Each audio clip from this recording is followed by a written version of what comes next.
Hello everyone! Welcome sa aking mini vlog. Ako nga pala si Marie Chris, isang domestic helper dito sa Greece. Dahil nga may mga nagtatanong nito sa akin kung magkano raw ang minimum wage ngayon dito sa Greece. Ngayon nga isasabihin ko sa inyo, habang nagme-makeup ako, ayan na itatakil ko sa inyo. Na-mention ko nga sa previous vlog ko na ang minimum wage dito dati ay 780. At ito na nga yung hinihintay ng mga bagong parating dito sa Greece mula sa agency. Simula nga nitong April 2024, from 780 euro nga ay nagtaas na ulit ang salary dito sa Greece hanggang 830 euro. So ibig sabihin nga kung ikaw ay isang domestic helper na nag-a-apply sa agency katulad ko dati, yan na nga ang minimum wage na magiging offer sa iyo ng agency. Hindi ko po sinasali dyan ang mga direct hire dahil kalimitan sa mga direct hire ay may kanya-kanya po silang usapan. Sana ganito din sa Pilipinas, yung yearly halos tumataas ang salary ng mga employee. Magdadalawang taon pa nga nga ako dito sa Greece. At nung dumating nga ako dito ay ang minimum wage pa lang ay 680. At hindi pa nga natatapos ang kontrata ko ay nakadalawang increase na ang salary dito sa Greece. O take note, hindi naman ako kasali sa increase. O baka may makakapanood dyan, sasabihin na naman na mapipera ang mga nasa Greece dahil malaki ang salary. Dahil nga rin sa pataas ng pataas ang presyo ng mga bilihin dito sa Greece, kaya naman talagang kailangan na mag-increase ng salary. Alam nyo ba na kung dito lang din gagastusin yung 830 ay hindi rin man talaga magkakasya yung 830 lalo na kung ikaw ay may pamilya. Lalo na kung ikaw ay umuupa ng bahay, nagbabayad ng kuryente, internet, tubig at syempre yung pang araw-araw mong pagkain. Hindi rin ibig sabihin no na lahat na nagtatrabaho dito ay 830 lang ang sinasahod. Sinagot ko lang yung mga questions sa akin or malimit na tanong ng mga Pilipino na gustong makarating dito sa Greece. At syempre, pwede pa rin mabago yung salary increase na yan. Nakadepende pa rin yan sa takbo ng ekonomiya. Magkano nga ba yung 830 euro kung ipapalit natin sa peso? At kung pagbabasihan natin, ang palitan ngayon ay 62 pesos. Ang 1 euro, yan ay nagkakahalaga ng 51,000 mahigit. Syempre, pwede pa rin yan bumaba, depende sa palitan. Baka may mga bago makakapanood na naman ito at tatanungin na naman kung saan ang agency ko. Ang agency ko po sa Pilipinas ay FMW Human Resource pero hindi na po sila nagpapalis ng domestic helper papunta dito sa Greece. Kung gusto nyo po mag-apply, ay i-search nyo po ang OLM. Ilalagay ko na lang din dyan sa screen yung kanilang FB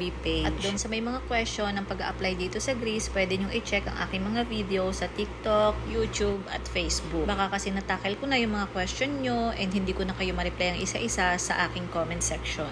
Ay siya, hanggang dito na lang ulit ang aking video. Napahaba na naman ang aking mini vlog at patapos na rin naman itong aking pagpipintura ng aking mukha. At kung natapos mo itong aking video ay maraming salamat sa panonood. See you on my next mini vlog.